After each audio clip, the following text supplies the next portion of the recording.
할렐루야. 찍었어요? 네. 나는 안 찍어도 될 것 같은데 지금. 예전에 제가 신학교 다닐 때 그 채플 시간 때 외부에서 목사님이 오셔서 이제 말씀을 전해 주시는데 매일매일 채플을 드리니까요. 말씀을 한참 전하시다가 갑자기 이러시는 거예요. 왜 그러나 했더니 사진을 찍으시더라고요. 찰칵하니까 그렇게 돼서도 말씀을 하시는데 그때 생각이 납니다. 오늘은 행복한 가정의 조건이라는 제목으로 말씀을 나누는데 여러분 모두가 다 이 말씀을 가정에 적용하셔서 오늘 부부성교회 헌신 예배지만 여러분 모두가 다 부부성교회다라고 생각하셔서 여러분의 마음에 여러분의 가정에 적용하셔서 모두가 다 행복한 가정 되시기를 축원드립니다. 옆에 계신 분하고 이렇게 인사하겠습니다. 행복한 가정이 됩시다. 인사하겠습니다. 행복한 가정이 됩시다. 아멘. 우리 거양교회의 가정은 다 행복한 가정인데 그런데 더 행복한 가정이 되기를 소망하는 마음이 있습니다. 오늘 부부성교회 헌신 예배를 드리시는 우리 부부성교회 회원들 어려운 시간 힘든 가운데에서도 함께 해주셔서 고맙습니다. 우리 교회의 모든 가정에 하나님의 은혜, 하나님의 사랑이 함께 하시길 축원드립니다. 우리 가정은 하나님께서 세워주신 가정입니다. 믿으십니까? 우리 가정은 하나님께서 세워주시고 하나님께서 설립하신 가정이다라고 우리는 믿습니다. 하나님께서 남자와 여자를 창조하셨고 또 그들에게 복을 주시고 생육하고 번성하게 하셨습니다. 그리고 가정을 만드셨습니다. 하나님은 가정을 만드셔서 그 가정에 신성함을, 거룩함을 부어주셨고 가정에 축복을 부어주셨고 그렇게 설립하신 가정이 행복하기를 원하신다라는 것입니다. 그렇다면 어떻게 해야 우리 가정이 행복해질 수가 있는가? 그것을 우리가 한번 생각해 보기를 원합니다. 오늘 성경 말씀을 통해서 행복한 가정의 조건이 무엇인지 우리가 몇 가지로 살펴볼 수가 있는데 첫 번째는 행복한 가정은 하나님과의 바른 관계 속에서 행복해진다라는 것입니다. 한번 저를 따라해 주시면 감사하겠습니다. 행복한 가정은 하나님과의 바른 관계 속에서 행복해집니다. 행복한 가정은 하나님과의 바른 관계 속에서 행복해진다라는 것을 믿으셔야 합니다. 하나님과 바른 관계를 이루지 못한 사람은 배우자와도 바른 관계를 이루지 못합니다. 또 배우자와 바른 관계를 이루지 못하는 사람은 하나님과의 관계도 이루지 못합니다. 그러니까 하나님과의 관계가 바르지 못하면 사람과의 관계도 바르지 못하게 되고 사람과의 관계도 바르지 못하면 하나님과의 관계도 바르지 못하다. 특별히 배우자와의 관계에서 그렇다라는 것이죠. 베드로전서 3장 7절 말씀을 보면은 남편이 아내를 귀하게 여길 것을 말씀하시면서 이는 너희 기도가 막히지 않게 하려 함이니라 그랬습니다. 이는 너희 기도가 막히지 않게 하려 함이니라. 그러니까 부부끼리 서로 싸우게 되면 뭐가 막혀요? 기도가 막힌다라는 겁니다. 기도가. 그래서 서로 싸우고 다투게 되면은 부부 싸움을 하게 되면은 그러면 기도가 막힌다. 일단 기도가 되지 않으면 하나님과의 관계도 막히는 것이기 때문에 고스란히 삶에 문제가 찾아오게 된다라는 것입니다. 행복한 가정을 이루려면 그렇기 때문에 하나님과의 관계를 잘 이루어야 되고 그리고 서로 부부간의 관계를 잘 이루어야 합니다. 그러기 위해서는 성령으로 충만해야 되죠. 오늘 본문 말씀에 보면은 18절 말씀에 보면은 술 취하지 말라. 이는 방탕한 것이니 오직 무엇으로? 성령으로 충만함을 받으라라고 말씀하고 있습니다. 술로 충만하지 말고 성령으로 충만하라라고 말씀하고 있는 거예요. 그러니까 하나님과의 관계를 더 바르게 하라. 술이나 세상의 즐거움을 좇지 말라라고 말씀하는 겁니다. 하나님의 뜻은 우리 모두가 다 성령으로 충만하게 되는 겁니다. 성령 충만하지 않고서는 우리는 하나님이 기뻐하시는 그리스도인의 온전한 삶을 살 수가 없다라는 것입니다. 단언코 없다. 성령 충만해야 하나님이 기뻐하시는 삶을 살 수 있다. 그리고 부부간에 서로 사랑하며 화목하며 살 수가 있다는 것입니다. 여러분 오늘 이 세상은 세속적이고 타락된 세상이고 이기적이고 자신의 유익과 즐거움을 추구하며 삽니다. 우리가 성령 충만하여서 성령의 인도하심을 온전히 따르지 않으면 세상의 즐거움이 너무 크니까 그 즐거움을 따르다 보면 가정을 돌볼 여를도 없어요. 정작 가정을 잘 돌본다 생각하더라도 세상의 즐거움을 쫓아서 돌보는 것은 결국 가정을 파괴하는 겁니다. 하나님 앞에서 가정을 돌봐야 되고 하나님 안에서 서로 사랑해야 하는 것입니다. 그러기 위해서는 성령 충만해야 한다는 것이죠. 여러분, 성령 충만한다는 것을 우리가 잘못 오해할 수가 있는데, 성령 충만하게 된다는 것은 우리가 성령을 많이 소유하는 것이 아닙니다. 예를 들어서 기도를 많이 해서 기도를 많이 한 만큼 성령님을 내가 더 많이 확보했다, 그런 개념이 아니고요. 성령님이 우리를 얼마나 더 많이 소유하실 수 있도록, 성령님이 나를 더 많이 가지실 수 있도록 내가 성령님께 나를 드리는 거예요. 그게 성령 충만입니다. 내가 얼마나 성령님으로 채워지느냐, 내 안에 성령으로 가득 얼마나 채우느냐, 그것이 아니라 성령님이 나를 얼마나 온전히 주장하시도록 내어드리냐라는 것입니다. 그러니까 마치 풍랑이는 파도 위에 오직 주 예수께서 선장이 되어 주셔서 나를 저 안전한 폭으로 인도해 주셔야지, 처음 배의 키를 잡는 사람이 이리저리 나침반도 없이 갈팡질팡 그렇게 헤매는 모양이 아니냐라는 거죠. 성령 충만하지 않는 사람 같은 경우에는 그렇다는 겁니다. 여러분, 우리에게 시험과 유혹이 찾아올 때에 어떻게 이길 수 있습니까? 따라하겠습니다. 성령 충만으로 이길 수 있습니다. 가정의 문제를 무엇으로 이길 수 있습니까? 육신의 문제를 무엇으로 이길 수 있습니까? 부부싸움을 무엇으로 이길 수 있습니까? 다 성령 충만으로 이길 수 있습니다. 성령 충만하면 이길 수 있어요. 상대방이 아무리 날카로운 화살을 쏘았다 하더라도 성령 충만하게 되면 내 앞에 보호막이 가려져 있는 것 같이, 그래서 그 화살을 막을 수가 있는 거예요. 방패로 막듯이 말이죠. 그러므로 우리는 성령으로 충만해야 됩니다.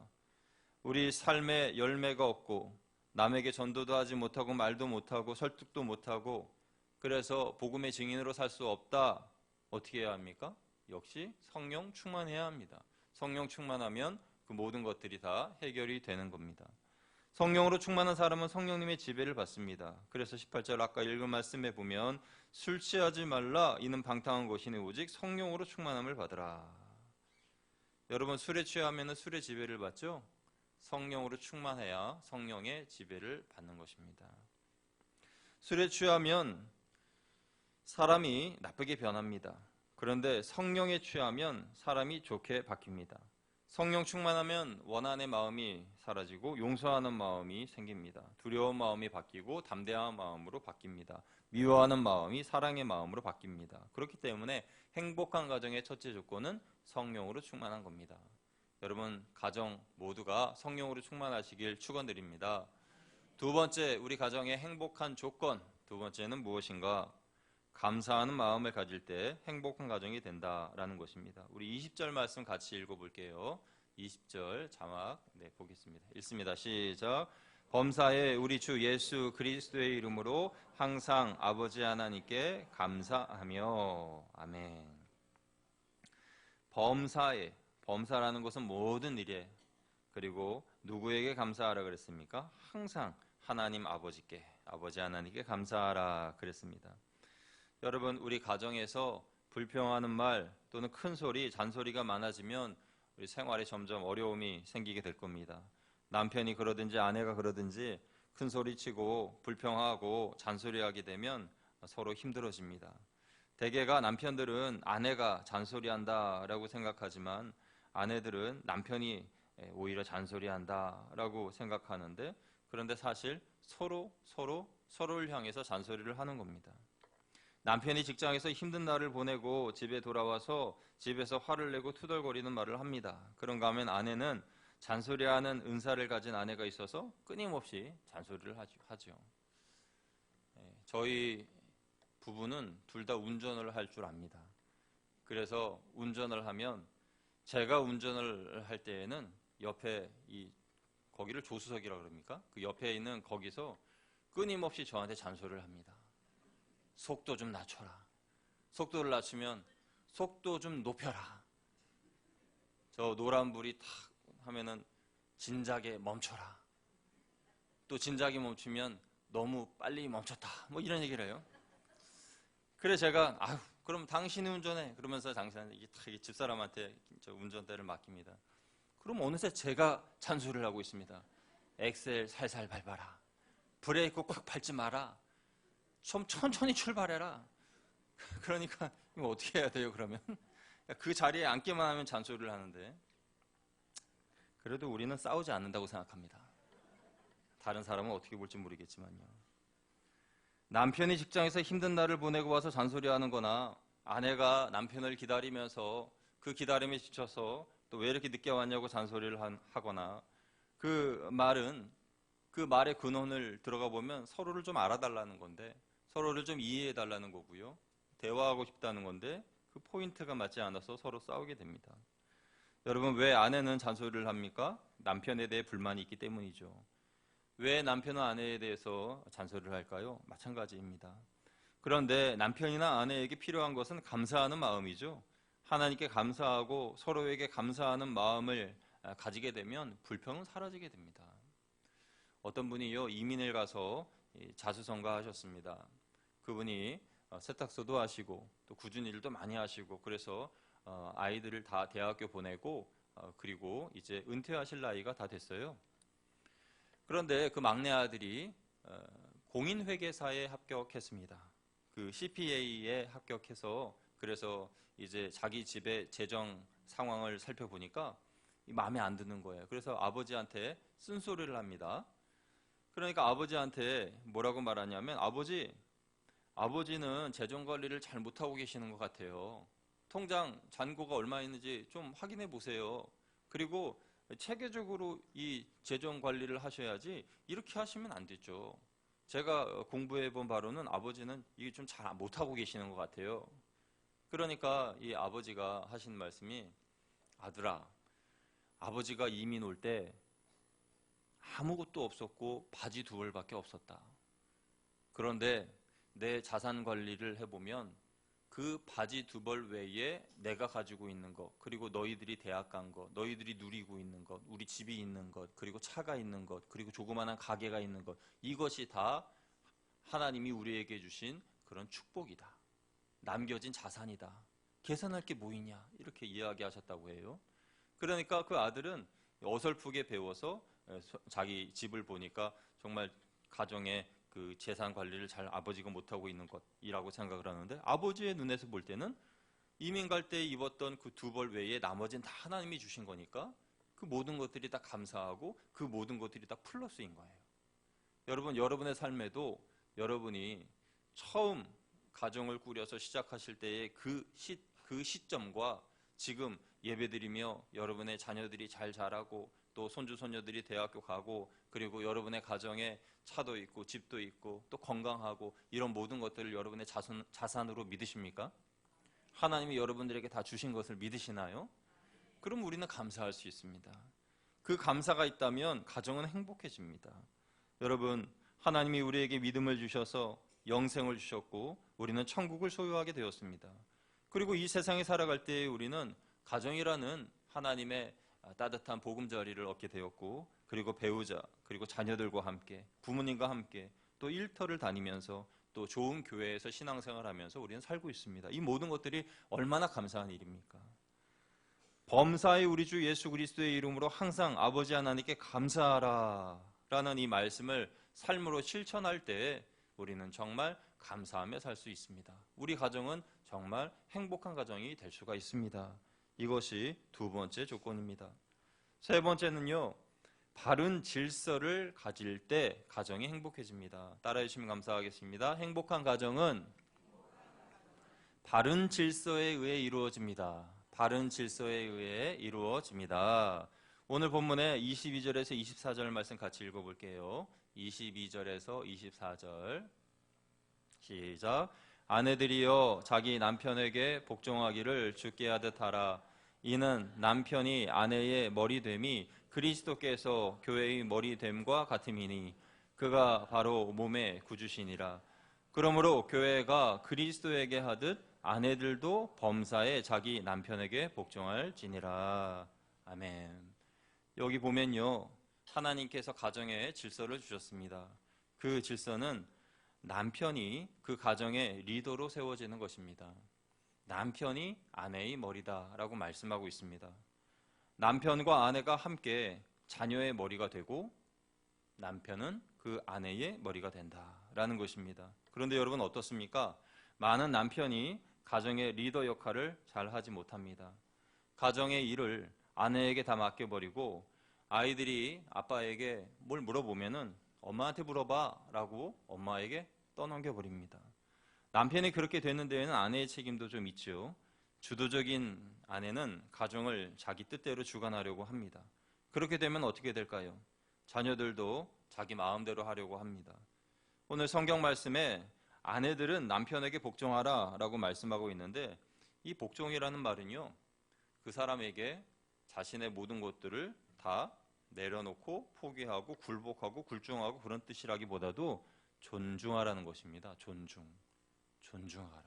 남편을 존경하라. 남편을 존중하라. 그렇게 이해해야 합니다. 오늘 이 말씀을 볼 때에 아내가 남편에게 존중하는 것, 복종하는 것이 교회에서 그리스도께 복종하는 것처럼 하라, 그렇게 말씀하셨어요. 교회가 그리스도께 복종하는 것처럼 하라. 여러분, 교회는 그리스도께 몇 퍼센트 복종합니까? 몇 퍼센트 복종해요? 교회가 그리스도에게 몇 퍼센트 복종합니까? 100% 복종하죠. 100%. 90%? 99.99%? 아닙니다. 교회는 예수 그리스도께 100% 복종해요. 그러면 아내는 남편에게 교회가 그리스도께 복종하듯 복종하라 그랬으면 아내는 남편에게 몇 퍼센트 복종해야 돼요? 정말이세요? 그렇게 하기를, 그렇게 또 하고 계시고 그렇게 하기를 원하시는 분은 아멘. 아멘 하신 분들은 하나님의 큰 축복을 받으실 줄 믿습니다.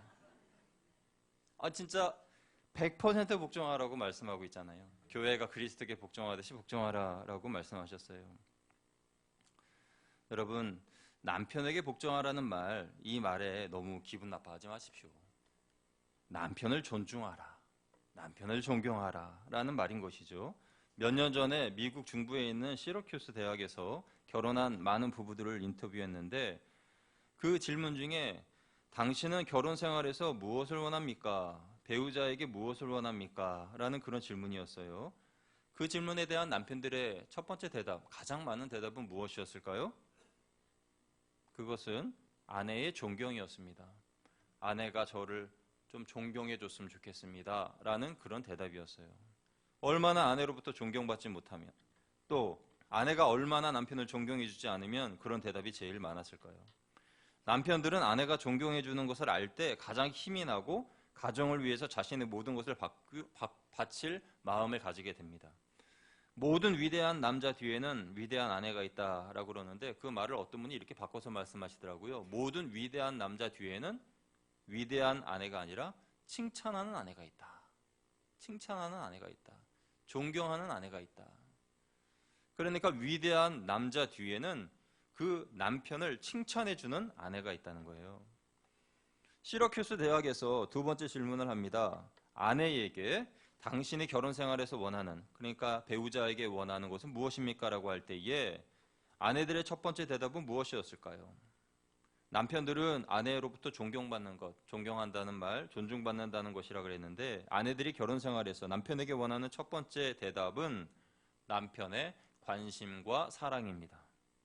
그러니까 바꿔 말하면 남편들은 너무나 표현을 안 하고 산다는 거예요. 너무나 표현을 안 하고 관심을 보이지 않고 사랑하는데도 사랑의 표현을 하지 않으니 알 수 없다는 거죠.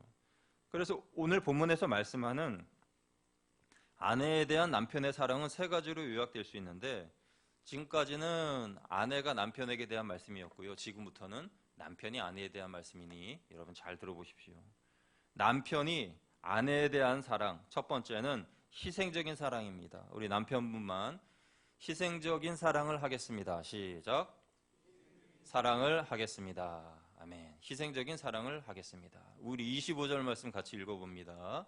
오늘 본문 25절 시작. 남편들아 아내 사랑하기를 그리스도께서 교회를 사랑하시고 그 교회를 위하여 자신을 주신같이 하라. 아멘. 아까 아내가 남편을 사랑하고 복종하는 것은 교회가 그리스도께, 그래서 100% 말씀드렸죠.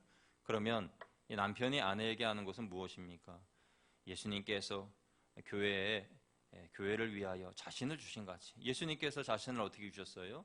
십자가에 못 박혀 죽으셨잖아요. 그러니까 남편이 아내를 위한 태도는 십자가에 못 박혀 죽는 태도인 것입니다. 그러니까 생명을 주는 마음으로 예수님께서 십자가에 죽으신 것처럼 아내를 위하여 죽을 줄 알아야 하는 것이 남편이다 라는 것입니다. 생명을 주는 마음으로 시간과 물질과 봉사를 제공해야 됩니다. 그것이 주님이 보여주신 사랑이고 남편이 아내에게 보여주어야 할 사랑이라는 것이죠. 그래서 남편은 잘 죽으셔야 됩니다. 예를 들어 쇼핑을 가자. 남편들이 너무 힘들어하는 그런 과제 중에 하나죠.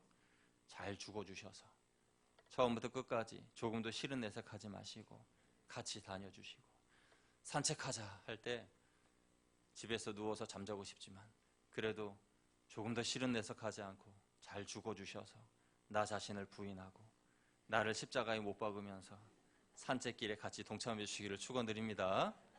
아멘. 잘 죽으셔야 돼요. 십자가 예수님이 죽으신 것처럼 그렇게 아내를 사랑하라고 말씀하시잖아요. 두 번째는 26절에서 27절 말씀인데요. 남편은 아내를 거룩하게 하는 사랑으로 사랑해야 합니다. 26, 27절 읽습니다. 시작. 이는 곧 물로 씻어 말씀으로 깨끗하게 하사 거룩하게 하시고 자기 앞에 영광스러운 교회로 세우사 티나 주름 잡힌 것이나 이런 것들이 없이 거룩하고 흠이 없게 하려 하심이라. 아멘. 오늘날 많은 남편들이 영적인 지도력을 포기하며 삽니다. 남편이 남편으로서의 영적인 지도자의 역할을 포기하고 그래서 아내에게 모든 것을 맡길 때가 많습니다. 아내와 아이들이 일어나서 교회를 가려고 할 때에 일어나지도 않고 교회도 가지도 않고 집에 누워서 텔레비전만 보고 또 혼자 집에 남아 있다든지, 그것은 남편이 남편으로서의 영적인 역할을 못하는 겁니다. 예배에 참석한다 하더라도 하나님과의 관계를 진지하게 생각하고 은혜 받기 위하여 힘쓰지 않는다? 그것도 마찬가지입니다. 가정을 위해서, 배우자를 위해, 자녀를 위해서 남편이 십자가를 지는 것은 하나님께서 남편들에게 맡기신 사명입니다. 그런데 그 십자가를 자신은 지지 않고 아내에게만 지우려고 합니다. 만약에 남편이 솔선수범해서 가정의 십자가를 자기가 지고 간다면 그러면 그 가정에는 많은 변화가 일어나게 될 것입니다. 먼저 여러분이 그리스도 안에서 성장하게 되실 것이고 결혼 생활이 은혜롭게 바뀌게 될 것이고 성격 차이로 인하여서 온 갈등이 다 해소가 될 것이고 한 가정의 아버지가 영적인 지도자로 성장함으로 그 가정에 큰 축복이 임하게 될 것입니다. 아멘. 그래서 거룩한 지도자로 남편은 거듭나야 됩니다. 세 번째로 남편의 사랑은 세심한 사랑이 되어야 합니다. 28, 29절 읽습니다. 28, 29절 시작. 이와 같이 남편들도 자기 아내 사랑하기를 자기 자신과 같이 할지니 자기 아내를 사랑하는 자는 자기를 사랑하는 것이라.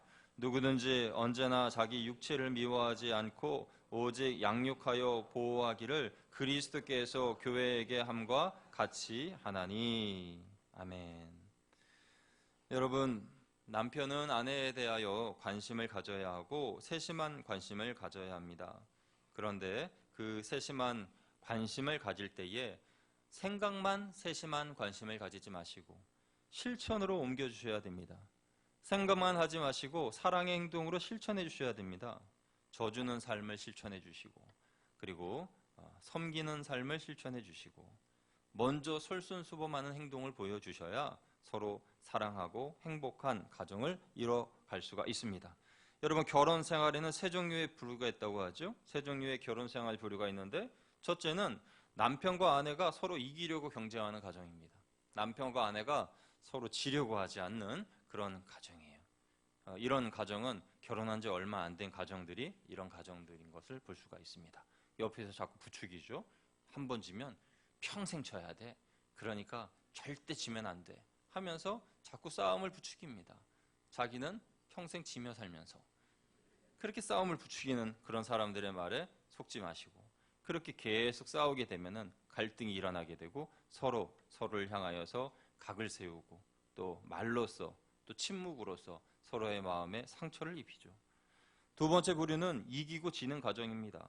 어느 한쪽이 이기고 어느 한쪽이 집니다. 항상 남편이 이긴다는 법은 없죠.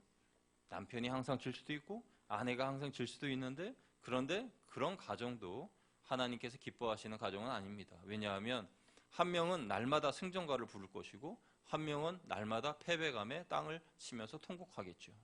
보이지 않는 곳에서 그 울분을 삭히면서 가슴에 한을 쓸어내릴 것입니다. 그렇기 때문에 그 가정도 하나님이 기뻐하시는 가정은 아닙니다. 세 번째 가정은 부부가 서로 지는 가정입니다. 부부가 배우자의 말에 귀를 기울이고 서로를 돌보고 섬기고 용서하고 용납하는 가정, 그런 가정.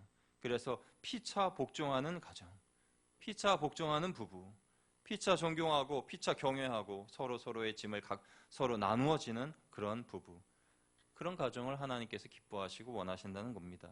여러분, 이런 가정을 이루기 위해서 우리가 해야 할 일은 무엇일까요? 그것은 사랑입니다.